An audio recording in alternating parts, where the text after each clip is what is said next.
Hello everyone, my name is Christina Aguilera and I will be discussing my final project with you all today. So over the course of the last 8 weeks, I've explored the ethical debate of abortion, and throughout this ongoing debate, there has been societal identification of pro-life versus pro-choice beliefs. There's also been speculation of why one option is more or less important than the other. However, from a public health standpoint, it is imperative that officials ethically defend their state-abiding outcomes or decisions. Now, we can do this by using tools such as justificatory conditions, general moral considerations, quality adjusted life years, and overlooking current or even historical trends throughout governmental or public health history. So today I will guide you all through the basis of either side's argument, as well as why each side is in opposition of the other. Then I will follow that into ethical considerations regarding a public health decision on abortion. So the first societal standpoint we will discuss is pro-choice. Those in favor of pro-choice tend to advocate that the act of abortion can be safely performed when it is supported throughout Western medicine. Clinics such as Planned Parenthood were created as an ideation of sexual safety for women and men as young as pubescence and are recognized as the epicenter of abortions in the United States. In fact, Planned Parenthood recognizes that 1 in 4 women in the US will have an abortion by the time they're 45 years old. Women in particular are hopeful that acceptance in Western medicine will also help to guide the framework for other countries, as Planned Parenthood works with more than 100 local organizations in Africa and Latin America to increase access to healthcare and education. In addition, those in favor of pro-choice advocate for a person's breach in individual rights or autonomy. So this has been said to come from the Roe versus Wade decision, which was a 1973 landmark decision by Supreme Court that protected a woman's right to an abortion prior to the viability of the fetus. And these individual rights trickle down into additional reasons as to why someone may be in favor of pro-choice. Now, the first to consider is undesirable timing or an unwanted pregnancy. So, a 1987 survey collected by Torres and Forrest stated that 3/4 of women believed that having a baby would interfere with work, school, or other responsibilities. They also found that in relationship dilemmas, such as unmarried women, there was a 17% more likely chance of an abortion. Those in favor of pro-choice believe in a financial obligation to a child as well, and upon pregnancy may second guess their ability to afford or sustain affordability of a child. And then medical reasoning, so there may be a health risk associated with a pregnancy or issues to the mother in particular. And also finding special needs in the first trimester through prenatal examination, such as trisomy 21 or Down syndrome. Women have believed in abortion due to this as well. And the final consideration to pro-choice that we will be addressing is anti-adoption or those against adoption, and ultimately believing abortion is the best option for them and their situation instead. So, the next societal standpoint we will discuss is pro-life. So, those that represent a belief in pro-life tend to see abortion as an ethical downturn due to an immediate loss of life, um, which also correlates into the loss of an unborn baby's rights as well, um, due to the entire process of abortion. So there's an idea that unborn babies have an inability to speak for themselves, and therefore those in favor of pro-life must advocate for those unborn babies.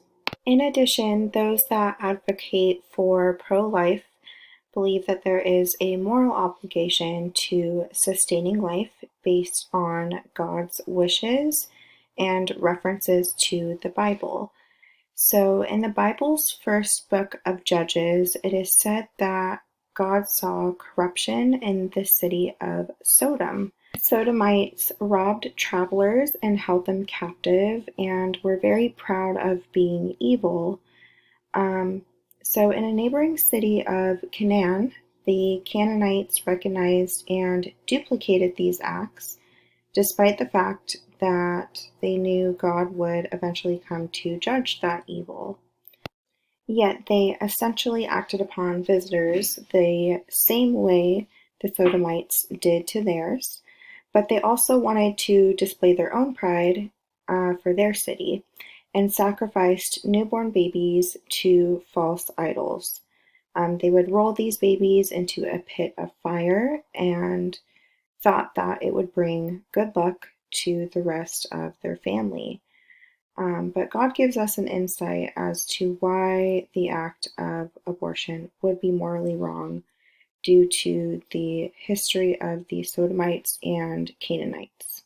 Those in favor of pro-life also believe that there are other options to consider besides abortion, which would include adoption, welfare, and resources for counseling. So, adoption allows for sustainability of life, but would ultimately give the pregnant person the ability to live life in their desired way.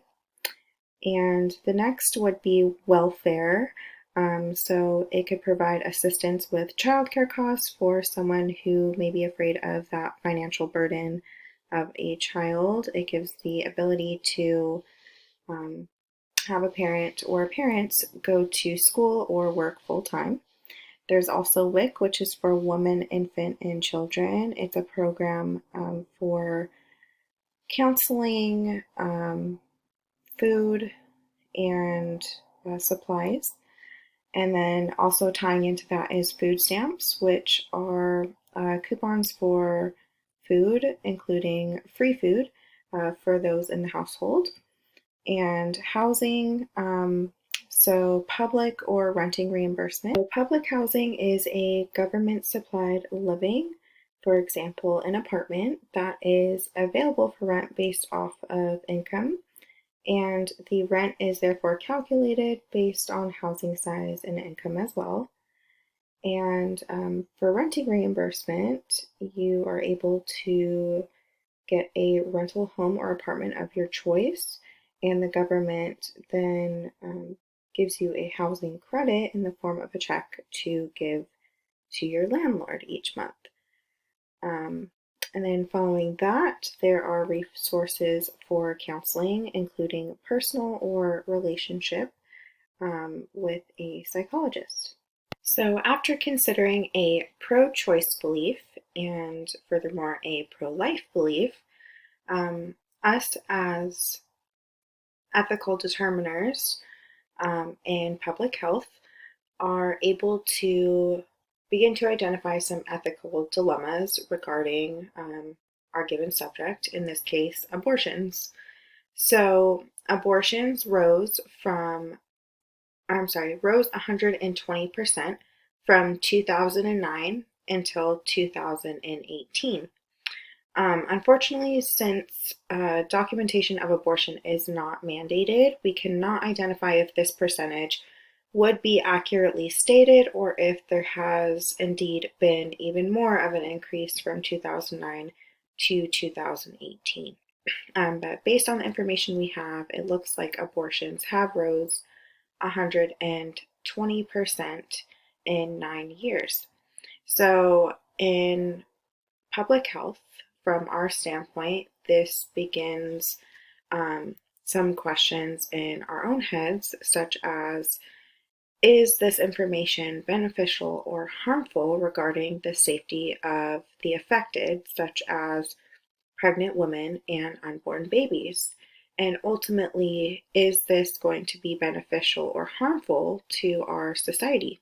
So, in answering those questions, we can ask ourselves, what are ways that we can reach a decision regarding highly debated topics such as abortion, despite the many ethical dilemmas that we have at hand? And that would be through justificatory conditions, general moral considerations, QALY or quality adjusted life years, and again, recalling history.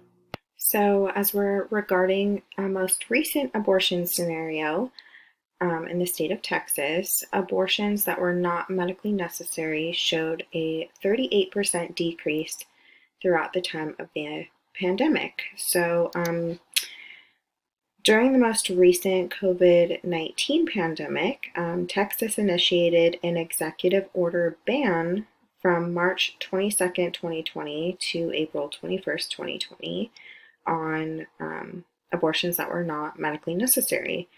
After the results showed the 38% decrease in the number of abortions, Texas state officials spoke out about possibly extending the ban. And citizens of Texas were very upset at the ideal of extending a ban on voluntary abortions. So there seemed to be an 82.6% increase of abortions directly following the April 21st, 2020 lift of banned abortions. This particular scenario raised red flags not only for the citizens of Texas, but the citizens of the United States, as the right to the decision of Roe versus Wade had been banned during that month time frame. So women were not acknowledged to their right to an abortion prior to the viability of the fetus during that particular month. And on the contrary, those in favor of pro-life began to question why Texas state officials did not, in fact, go through with banning non-medically necessary abortions due to the large percentage of abortions that decreased due to the ban. And this would further help us identify the ethical dilemma at hand, that there are pro ban on abortion or pro abortion. So, as a public health official, we can immediately identify the need to come to a conclusion regarding the issue. So, first, we can start with our justificatory conditions. So, we'll need to ask ourselves of the effectiveness of the goal. So, is the action that we're going to take likely to accomplish the public health goal? And as we saw in the beginning, there has been a 120% increase in abortions from 2009 till 2018. So the ban on abortions that weren't medically necessary did seem to accomplish the decrease that we'd like to see in the abortions. So we may begin to ask ourselves, maybe a ban of some sort could be effective, or limits could be effective. The next would be proportionality. So, will the probable benefits of the action outweighed the infringed moral norms and any negative effects. So in proportionality, we can begin to question